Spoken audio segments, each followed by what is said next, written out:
जय हिंद दोस्तों। Infrastructure project दो तरीके के होते हैं, ग्रीनफील्ड प्रोजेक्ट्स और ब्राउन फील्ड प्रोजेक्ट्स। पहले हम बात करेंगे ग्रीनफील्ड प्रोजेक्ट्स की। ऐसे प्रोजेक्ट जिन्हें बिल्कुल ही नए सिरे से शुरू किया जाता है वो होते हैं ग्रीनफील्ड प्रोजेक्ट्स। इन प्रोजेक्ट्स में जो भी काम होता है वो एकदम नए तरीके से ग्राउंड लेवल से शुरू किया जाता है। नाम से ही समझ में आता है, ग्रीन यानी फ्रेश।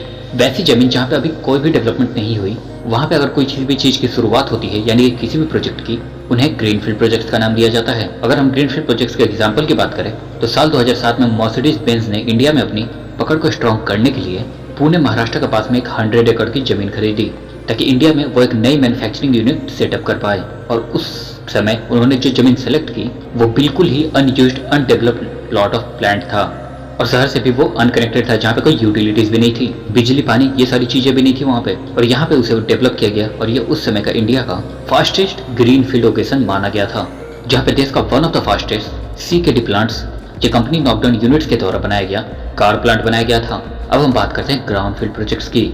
तो ग्रीन फील्ड प्रोजेक्ट से अलग ब्राउन फील्ड प्रोजेक्ट्स ऐसे होते हैं जहाँ पर डेवलपमेंट पहले ही एग्जिस्ट करता है, यानी कि इस प्रोजेक्ट का काम ग्राउंड लेवल से शुरू नहीं होता। कहीं पे कोई बिल्डिंग, ब्रिज, एयरपोर्ट, इन जैसे कई दूसरे इंफ्रास्ट्रक्चर प्रोजेक्ट्स जो कि पहले ही बने होते हैं, उनके अपग्रेडेशन, मॉडिफिकेशन या फिर इनको तोड़ के कोई नया प्रोजेक्ट बनता है, तब उन्हें ग्राउंड फील्ड प्रोजेक्ट्स कहा जाता है। यहाँ पे जो लैंड यूज हो रहा होता है वो बिल्कुल भी फ्रेश नहीं होता है, बल्कि वहाँ पे पहले ही कुछ ना कुछ होता है। अगर एग्जांपल लें तो मुंबई का जो इंटरनेशनल एयरपोर्ट है, यहाँ पे एक मेजर रिडेवलपमेंट हुआ था कुछ साल पहले, और ये एक ब्राउन फील्ड प्रोजेक्ट था जहाँ पे एक बड़े पैमाने पे एग्जिस्टिंग डेवलपमेंट को मॉडिफाई किया गया। ग्रीन फील्ड प्रोजेक्ट और ब्राउन फील्ड प्रोजेक्ट को समझने से ज्यादा जरूरी ये है कि इनकी एडवांटेजेस और डिसएडवांटेजेस क्या होती है वो हम समझें। पहले हम बात करने हैं दोनों में मिलने वाले डिजाइन फ्लेक्सिबिलिटी की। ग्रीनफील्ड प्रोजेक्ट में इंफ्रास्ट्रक्चर की मैक्सिमम डिजाइन फ्लेक्सिबिलिटी मिलती है क्योंकि वहाँ पे कुछ है नहीं और सारी चीजें नए तरीके से बनानी है, तो जैसा चाहे वैसा डिजाइन बनाया जा सकता है। वहीं ब्राउनफील्ड प्रोजेक्ट्स पे फैसिलिटी मिनिमाइज हो जाती है क्योंकि वो एक लिमिटेड स्कोप में होता है, वो एक डेवलप जमीन पे होता है। वहाँ पे यूटिलिटीज हो, रेसिडेंशियल कॉम्प्लेक्सेस हो, कॉमर्शियल प्रोजेक्ट्स हो, रोड्स हो, ऐसी कई सारी चीजें होती हैं जो कि मॉडिफाई नहीं की जा सकती, और इसकी वजह से ब्राउनफील्ड प्रोजेक्ट से प्लानिंग और एग्जीक्यूशन दोनों डिफिकल्ट होते हैं। ग्रीनफील्ड प्रोजेक्ट में टैक्स इंसेंटिव्स जैसी सब्सिडीज मिलती है जो कि ब्राउनफील्ड में नहीं मिलती। ग्रीनफील्ड प्रोजेक्ट जो होते हैं इनका एक्स्ट्रा बेसमेंट काफी होता है, और अगर इससे हम कंपेयर करें ब्राउनफील्ड प्रोजेक्ट्स को तो वहाँ पे जो क्लियरेंस की जरूरत पड़ती है, लायबिलिटी जो होती है ऐसे प्रोजेक्ट बनाते समय, वो इससे भी ज्यादा बढ़ जाती है। मेंटेनेंस की अगर हम बात करें तो ग्रीनफील्ड प्रोजेक्ट जो है वो खर्च काफी ज्यादा कम कर पाती है, वहीं पे ब्राउनफील्ड प्रोजेक्ट में ज्यादा होता है क्योंकि एग्जिस्टिंग चीजों का भी ध्यान रखना पड़ता है जो कि ज्यादातर केसेस में पुरानी या फिर पहले ही स्ट्रॉन्ग बना चुकी होती है। अप्रूवल और परमिशन की बात करें तो ग्रीनफील्ड प्रोजेक्ट्स को बनाने के लिए कंपैरेटिवली कई सारे अप्रूवल्स की जरूरत पड़ती है। अप्रूवल की बात करें तो ग्रीन फील्ड सिटीज में जनरली होता यह है कि पूरी तरीके से नए लेवल पे ये प्रोजेक्ट बन रहा होता है तो कई सारे इनिशियल्स और बड़े अप्रूवल की जरूरत तो पड़ती ही है, और ब्राउनफील्ड प्रोजेक्ट में भी बड़े अप्रूवल की जरूरत ना पड़े, लेकिन छोटे छोटे इतने सारे अप्रूवल्स की जरूरत पड़ती है कि ये प्रोजेक्ट कॉम्प्लिकेटेड बन जाता है।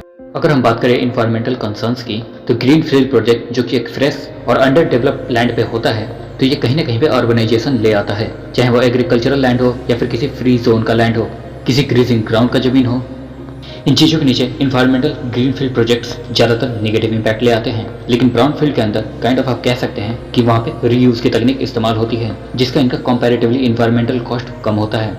वर्क फ्लेक्सिबिलिटी ज़्यादातर तो ग्रीन सिटीज़ बनती है वो काफ़ी दूर होती है करंट डेवलपमेंट से, जिसकी वजह से इनिशियल डेज के अंदर ग्रीन फील्ड सिटीज़ को वर्क प्लेस के तौर पर अच्छा से नहीं देखा जाता और कई सारी कनेक्टिविटी इश्यूज यहाँ पे देखने को पड़ती है। लेकिन ब्राउन फील्ड के अंदर ये समस्या नहीं आती।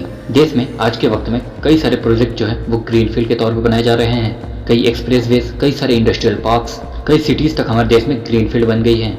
इनके पीछे का मेजर रीजन ये है कि देश की कई सारी सिटीज़, हाईवेज, रोड्स आज उस कंडीशन में पहुंच गए हैं जहां पे इनका अपग्रेडेशन और मॉडिफिकेशन किसी भी तरीके से फ्यूचर के लिए इन चीज़ों को तैयार नहीं कर सकता। ग्रीनफील्ड सिटीज़ की अगर हम एग्जांपल लें, धोलेराम, गिफ्ट सिटी, ये सारे के सारे शहर जो हैं ये पूरे तरीके से नए सिरे से बनाए जा रहे हैं और फ्यूचर की चीज़ों को देखते हुए बनाए गए हैं, और पूरी करंट सिटी को मॉडिफाई नहीं किया जा सकता उन जरूरतों को पूरा करने के लिए जो ये नए शहर करेंगे। दिल्ली मुंबई एक्सप्रेसवे, मुंबई नागपुर एक्सप्रेसवे, कई सारे ऐसे नए एक्सप्रेसवे हैं। अभी जो करंट अलाइनमेंट है एक्सप्रेसवेज का उनकी पूरी तरीके से बाहर से गुजरता है क्योंकि एक स्पीड की जरूरत है इन रोड को बनाते समय।